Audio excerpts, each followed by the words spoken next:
In this guide, I will provide an in-depth analysis of the Old Republic for the mod Star Wars Blood Tournament in Warcraft 3.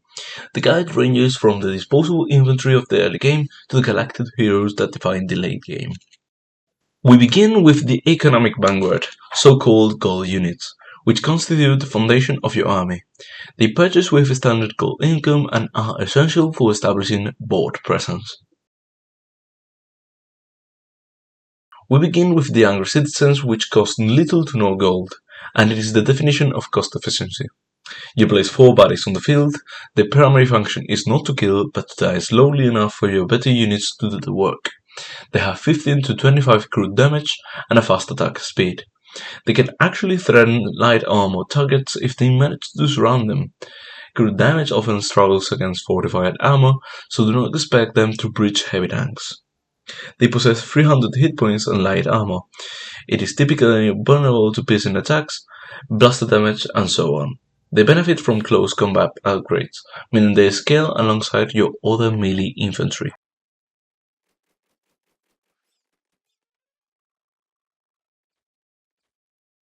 Now, for the Republic soldiers, which cost 100 gold and give you a massive squad of 10 units. They serve as fire support and volume, relying entirely on the principle of mass, since spawning 10 units instantly creates a defensive line that covers a significant width of the battlefield. They are weak individually, dealing only 10 to 20 blaster damage with a low speed and short range. However, the sheer volume of fire allows them to overstrike enemy squads. Each soldier has only 225 hit points, meaning they are extremely fragile. A single shockwave can wipe the entire squad. They benefit from ranged combat upgrades, scaling alongside your other ranged infantry.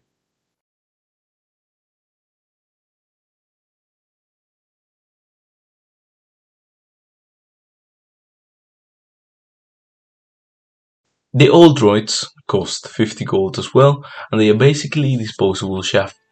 When you are desperate for bodies, you buy old droids. They are statistically inferior to citizens in almost every way, but offer more bodies per crate. They have 2.25 attack speed, which is extremely low, and only 200 hit points. They will lose almost any 1v1 fight. The crate path is miscellaneous upgrades, meaning they do not share touch with your main army. You can use them to block choke points, trigger enemy AI, or absorb the first volley of enemy blasters so your Republic soldiers survive. The reward units are actually acquired by spending blood points earned from victories. These units represent a massive leap in quality and are necessary to break stalemates. We begin with the Republic troopers, which cost 100 blood points, and you can't confuse them with the standard soldiers. These are your actual damage dealers. They have a 500 range, meaning they can stand safely behind your melee line and fire without being engaged. This is a massive upgrade over the 350 range of the basic soldiers. Buying this unit is an immediate power spike that doesn't require waiting.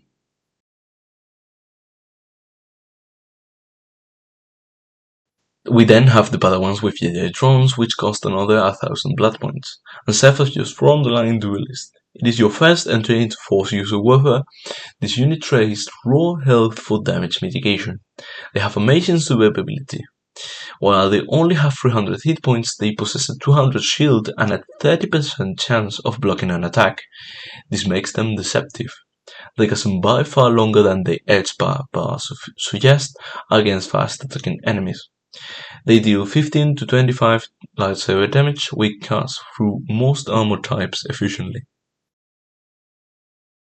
There's the Combat Speeder, which costs 500 blood points. It is a mid-range skirmisher or a light tank. It is a bridge unit for the mid-game. It is cost-effective and durable. It boasts vehicle armor and 500 hit points. Small arm fire with blasters will struggle to even scratch it. With 350 range, it must get close to the fight. You can use it as an off-tank on the flanks to absorb the fire while your long-range troopers do damage. The S-100 Stinger class starfighters cost 1500 blood points, and they are basically superior air units. They are the most expensive non-hero unit, and for good reason. They change the dimension of the battle. As an air unit, it is completely immune to melee units like angry citizens, Padawans, or old droids. If the enemy lacks ranged units, this fighter wins automatically. They stack 300 hit points, 300 shields, and 10% evasion, making them incredibly hard to shoot down without dedicated anti-air. We now begin talking about the hybrids and elimination variants. This is a specialized unit for the mid to late game transition. The skill Padawan costs 100 gold and 500 blood points. It serves as a semi-hero per se. This is a total investment instead of swarming. You're buying one powerful entity. With 40,000 hit points and 4 user armor, this unit acts as a raid boss for the mid-game.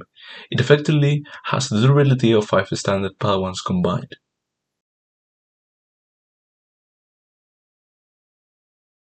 The Elimination series has units that appear in specific rounds.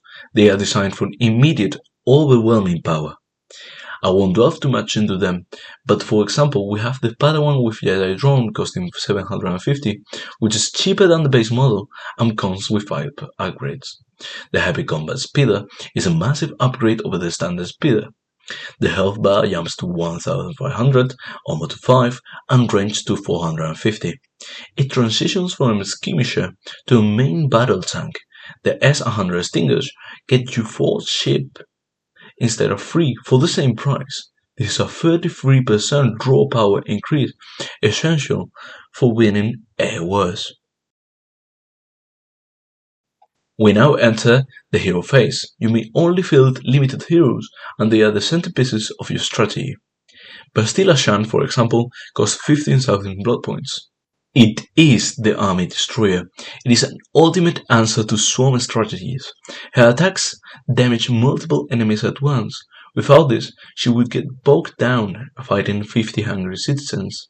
With it, she clears entire waves in seconds. She has 9,000 HP, 11 armor, and 50% block chance, meaning she reduces physical damage by massive amounts and then ignores half of the attacks that get through. She has an upgrade where she can be paired with Ruban, a deadly duo that gets you even further. Thorn, the Immortal War, costs a lot of blood points and has upgrades. It is a defensive anchor and support. The base has 3000 HP and 14 armor. His passive thick skin makes him invulnerable to basic units like soldiers who only did 10 to 20 damage. Master Thorn doubles his HP to 6000 and adds a 5% stun. His meditation hour improves to +2 mana regeneration, filling your Jedi casters. Grandmaster Thorn, the game's strongest tank, has a whopping 10,000 HP plus a 10,000 barrier for 20,000 effective HP. With 18 armor and 40% block chance, is mathematically nearly impossible to kill. He also buffs your army with +3 mana regen, making him the best leader for a force-heavy composition. We now have Metra Zurich, the Tactician. She costs 5,000 blood points and has another upgrade. She's a range, carry and utility. Her first level is a grass cannon with force damage but only 3000 HP, making it risky to field. Level 2 stabilizes her with 5,500 HP and 450 range against 10% stun. Level 3 becomes a commander, 10,000 HP makes her literable.